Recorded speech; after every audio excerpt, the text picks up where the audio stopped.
You're standing around a fire. It's 50,000 BC. The sun just went down. There's no Netflix, there's no phone, there's no existential dread about your inbox. There's just you, the flames, and the thick, choking smoke curling directly into your face. And somewhere, at some point, one of your ancestors looked at that smoke and thought, wait, what if I did that on purpose? This is the story of how humans discovered smoking. Not cigarettes, not cigars, not the guy outside the office who you always end up talking to for too long. We're talking about the very first time a human being intentionally inhaled something burning, and why that might be one of the oldest habits our species has ever had. Because here's the thing nobody tells you. Smoking doesn't start with tobacco. It doesn't start with colonial trade routes or Native American ceremonies or even agriculture. The desire to inhale smoke might be hardwired into us on a level so deep it predates civilization entirely. And the evidence for this is genuinely insane. Let's start with fire, because before you can smoke anything, you need fire. And fire has been part of the human story for a very, very long time.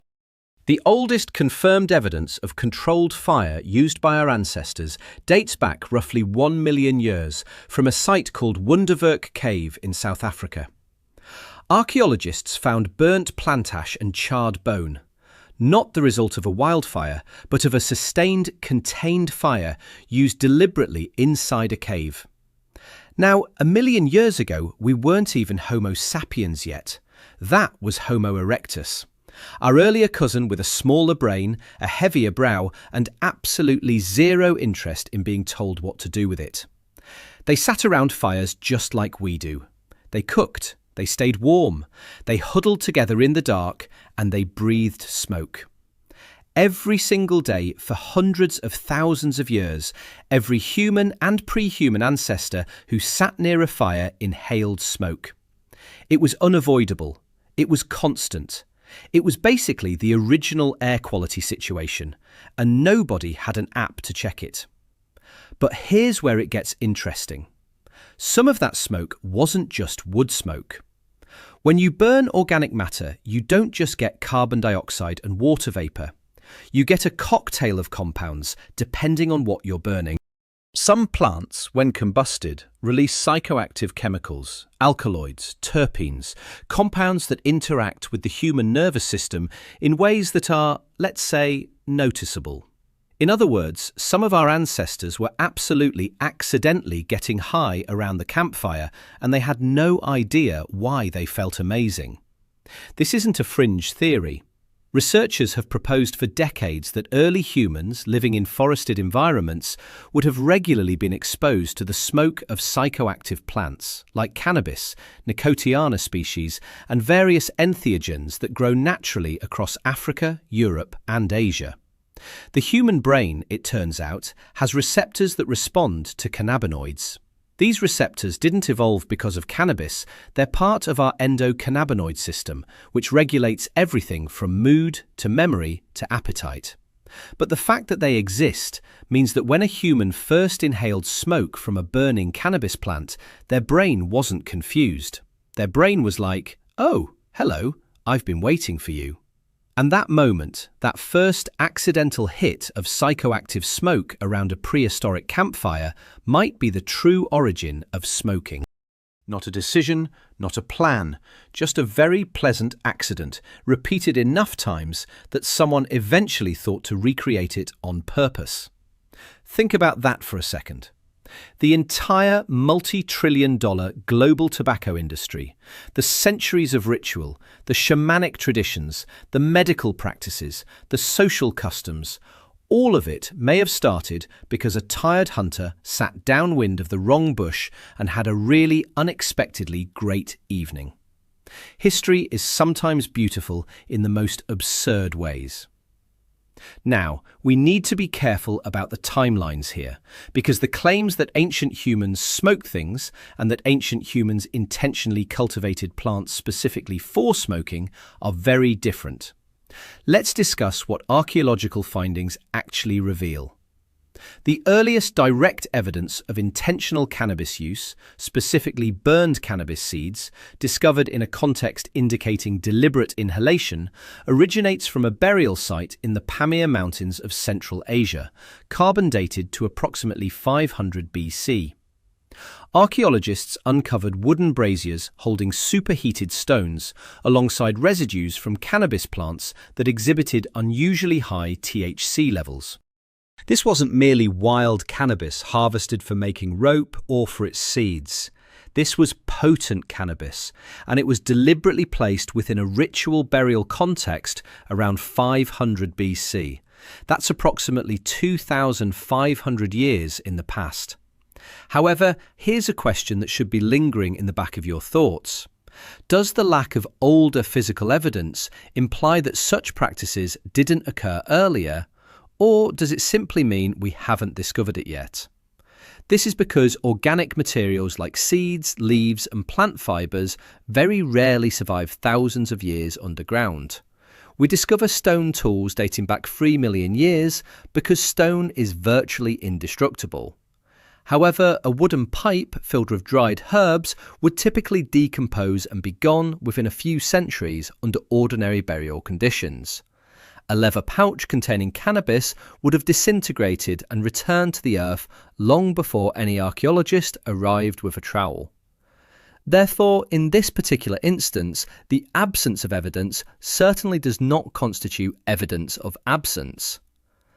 There's also the intriguing case of Herodotus. Herodotus, the ancient Greek historian, writing in the 5th century BC, provided remarkably detailed accounts of the Scythians, a nomadic people from the Eurasian steppe, engaging in what he referred to as a vapour bath. They would erect small enclosed tents, heat stones until they glowed red hot, and then cast hemp seeds onto these stones, subsequently sitting inside the tent to inhale the smoke, and, as Herodotus famously noted, howling with pleasure. For centuries, historians largely presumed he was either exaggerating or simply misinterpreting what he had witnessed. Then, archaeologists began excavating Scythian burial mounds and, as you might expect, discovered bronze braziers, heated stones, and hemp residue, precisely matching Herodotus's descriptions. The man was simply reporting his observations. He wasn't embellishing or exaggerating. If anything, he was actually downplaying the experience. Let's now turn our attention to tobacco, as it's the substance most commonly associated with smoking by the general public. Tobacco is a plant belonging to the genus Nicotiana, and it is indigenous to the Americas. This fact is hugely significant because it implies that tobacco was entirely unfamiliar to Old World civilizations, Europe, Africa, and Asia, until contact was made with the Americas in the late 15th century. When European explorers reached the Caribbean in 1492, they immediately observed the indigenous populations engaging in a peculiar practice. Columbus himself documented in his journal seeing men and women carrying small glowing sticks, inhaling the smoke from burning dried leaves, and then exhaling it through their noses and mouths. His crew was utterly perplexed by this sight. Predictably, within a matter of weeks, his crew also decided to try it for themselves. However, the use of tobacco in the Americas predates 1492 by a very, very significant margin. Archaeological evidence of tobacco, specifically chemical residues discovered in ancient pipes, has been dated back to at least 3,500 years ago in the southeastern United States. Some researchers hypothesize that its origins could extend considerably further back in time, potentially 10,000 years or even more, linked to the emergence of cultivation practices in the Amazon basin. And here's an important point regarding tobacco in ancient America. Its use was not primarily recreational, not its primary purpose at least. It held a sacred significance. Tobacco was integral to healing rituals, used for communicating with the spirit world and for solidifying agreements between different tribes. The act of blowing smoke onto another person was considered a gesture of blessing, a symbol of connection, and a mark of profound respect. A shaman engaging in smoking was not simply taking a casual cigarette break. He was, in fact, opening a profound channel between the realm of the living and the divine. The smoke itself was regarded as a living conduit, a messenger that journeyed between realms, carrying prayers skyward and bringing visions earthward. That perspective is significant. It clarifies why tobacco use was so disciplined, ritualized, and controlled in many indigenous cultures for thousands of years. When something is considered sacred, you treat it with profound reverence. You don't chain smoke it casually while watching television. The notion of tobacco as an ordinary, everyday habit, something you do on a lunch break or while waiting for public transport, is almost entirely a European invention, and a relatively recent one at that. Now, let's delve even further back, because there's a part of this narrative that most people have never encountered, and it could represent the oldest evidence of intentional smoking in the entire archaeological record. In 2019, researchers made an extraordinary discovery at a site within the Great Salt Lake Desert in Utah. They unearthed a hearth, a fire pit used for cooking and heating, approximately 12,000 years old, containing the seeds of Nicotiana attenuata, a wild tobacco species indigenous to North America. These were not seeds that had accidentally been blown into the fire. They were densely concentrated, present in a manner that strongly suggested deliberate placement. The site predates any known pottery or pipe artifacts in the region by several millennia. This finding significantly pushed back the potential timeline of tobacco use in the Americas, and it raised a truly intriguing question. If people were tossing tobacco into fires 12,000 years ago, whether to inhale the smoke, for ritualistic purposes, or both, what were people in other parts of the world doing with their local psychoactive plants at the same time? Because 12,000 years ago, humans had spread across the globe. They were present in Africa, Asia, Europe, and Australia. And the human inclination to alter consciousness, to actively seek out altered mental states, is not an exclusively American phenomenon.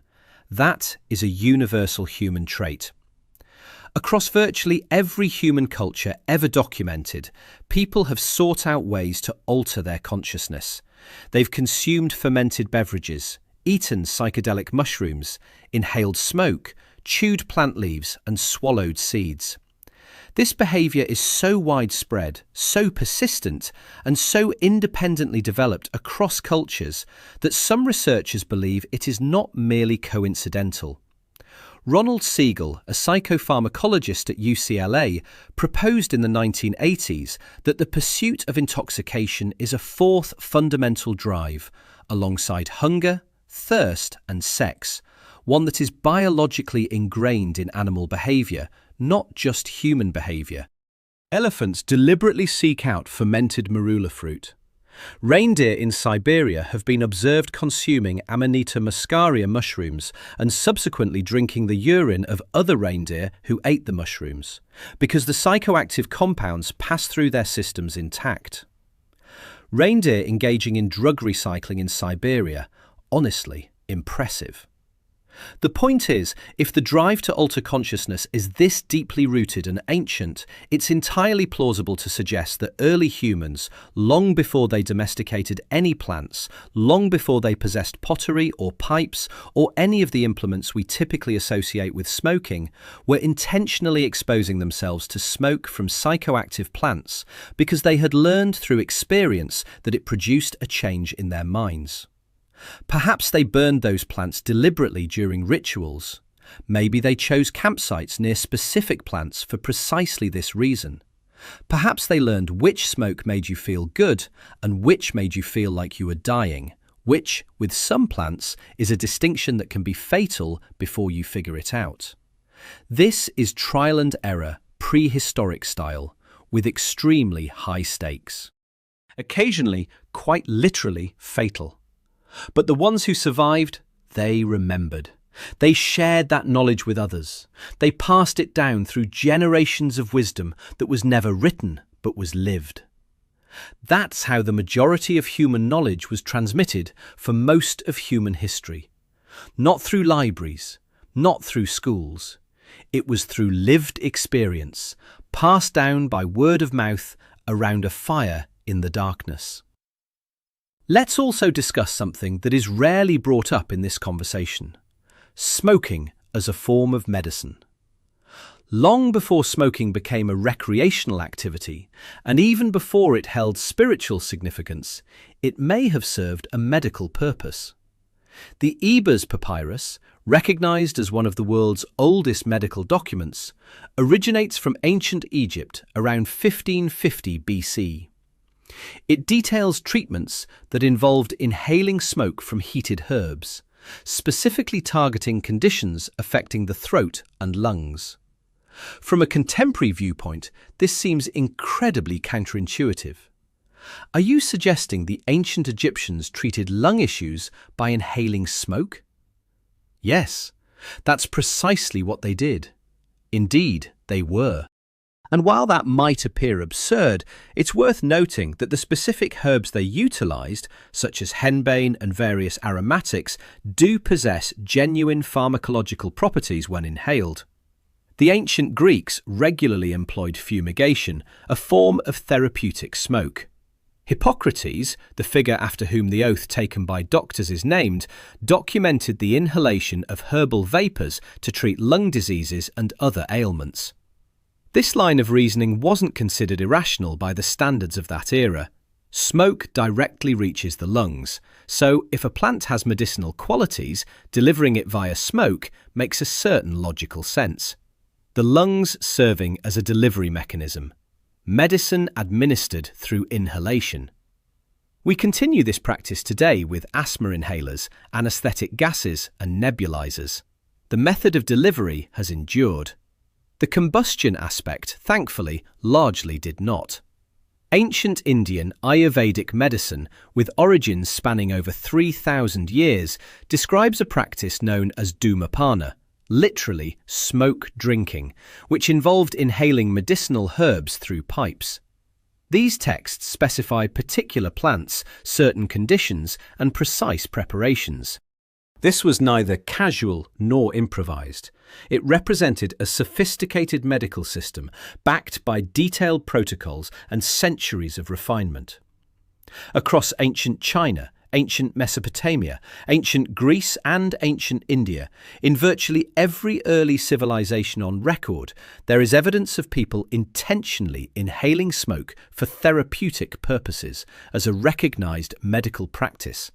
Not due to addiction, nor because they found it fashionable, but because it was effective, or at least effective sometimes, or at least it was effective enough times that they continued to practice it. And in a world devoid of antibiotics, surgery, or any of the tools modern medicine takes for granted, worked sometimes was a rather significant benchmark to meet. There's another aspect to this narrative that often goes overlooked, and it concerns social bonding.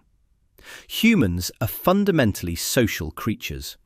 We evolved in groups, and group cohesion, a group's ability to remain united, trust one another, and act in concert, was literally a matter of survival for the majority of our evolutionary history. Isolated individuals perished, groups thrived. Anything that strengthened social bonds held genuine survival value. And shared rituals, including the communal consumption of psychoactive substances, are exceptionally potent tools for fostering social cohesion. When a group of people collectively undergo a shared altered experience, it fosters a sense of connection, trust, and mutual understanding that is very difficult to achieve through any other means. Modern neuroscience has corroborated this. Shared rituals synchronize neural activity, enhance trust, and deepen group identity in ways that are measurable and well documented. So, when an ancient group sat together in an enclosed space, breathing in smoke from burning cannabis or other herbs, and collectively entered an altered state, that wasn't merely for recreation. That was a form of social technology. That was how you cultivated the kind of profound trust and group cohesion that enabled you to face dangerous situations together and emerge alive. The ritual smoke circle was more than just a party. It was foundational infrastructure. Here's where we encounter the more uncomfortable aspect of this story. The shift from sacred smoke to a mere casual habit is, historically speaking, an unmitigated disaster. When tobacco first arrived in Europe in the 16th century, it spread with a rapidity that should strike a familiar chord. Within just a few decades, smoking transformed from an exotic novelty into a continent-wide obsession. By the 1600s, tobacco had become a globally traded commodity. By the 1700s, snuff, which is powdered tobacco inhaled through the nose, was a fashionable indulgence among the European aristocracy. By the 1800s, cigars were ubiquitous. By the early 1900s, the industrially manufactured cigarette had been invented, making tobacco consumption cheaper, more convenient, and significantly more addictive than anything that had come before it. What had taken indigenous Americans thousands of years to integrate into a measured, ritualistic, and deeply cultural practice was, in the hands of European industrialists, transformed into a mass-market consumer product within just 4 centuries. The tobacco industry in the 20th century then spent decades and billions of dollars actively suppressing the overwhelming evidence that cigarettes caused cancer. This was evidence that their own scientists had compiled internally. They deliberately marketed cigarettes to children. They even hired doctors to endorse their products. They specifically added chemical compounds to make nicotine deliver its effects faster and more intensely, and to leave the system more quickly, thereby maximizing addiction. They took something ancient, ritualistic, and communal, and engineered it into a product designed to be as physically destructive and as financially exploitative as humanly possible. Both a shaman and a tobacco executive worked with the very same plant, yet they had almost nothing else in common. The vast difference between a shaman in 500 BC placing cannabis on hot stones in a ritual burial and a tobacco company executive in 1960 approving the marketing of cigarettes to teenagers represents one of the greatest moral divides in human history. Both scenarios involve smoke. Almost nothing else about them is alike. So, when exactly did ancient humans start smoking? The honest answer is that we don't know precisely, and it's likely we never will. The tangible physical evidence confidently takes us back 12,000 years, and with reasonable speculation, possibly much further. The underlying behavioral drive for smoking, the desire to alter consciousness, to share ritual experiences, to use inhaled substances as medicine, is almost certainly far older than any artifact we've ever discovered. It might be as old as fire itself. It might even be as old as the cognitive leap that fundamentally made us human in the first place. The capacity to connect cause and effect, to observe a burning plant and think, the last time that happened, I felt different. I should try that again. That isn't addiction. That is intelligence. What we do know for certain is this. This behavior is extraordinarily ancient. It predates the development of agriculture. It predates the invention of pottery. It predates every single civilization you've ever studied in school. What is absolutely clear is that by the time historical records began, in every corner of the world where humans lived, they had already discovered ways to introduce smoke into their bodies. The specific plants used changed. The rituals performed changed. The purposes for doing so changed. But the behaviour itself was already ancient by the time anyone thought to document it in writing. There's something almost poetic in that fact. For all the things that distinguish modern humans from our ancestors, the technology, the medicine, the internet, the truly astonishing amount of content we consume daily, there are these delicate threads of continuity that have remained unbroken through 100,000 years of human experience. Fire, smoke, breath. The earliest humans sat around fires and inhaled the same smoky air you'd smell at a bonfire tonight. Some of them, at some point, began to notice the effects that smoke had on them. And so, people began to embrace it, a choice then passed down through generations to their children and their children's children. Eventually, this led to the Scythians joyfully celebrating in their tents, Egyptian doctors prescribing henbane, Mayan shamans interpreting visions in rising smoke, and the Taino people on a Caribbean shore observing bewildered Europeans as they first tried tobacco and coughed until tears streamed from their eyes. Regardless, the next time you flick a light switch, gather around a summer bonfire, or catch the scent of wood smoke on a chilly evening, you're engaging in a practice far more ancient than you might imagine. You are simply doing what humanity has always done throughout history. You are breathing.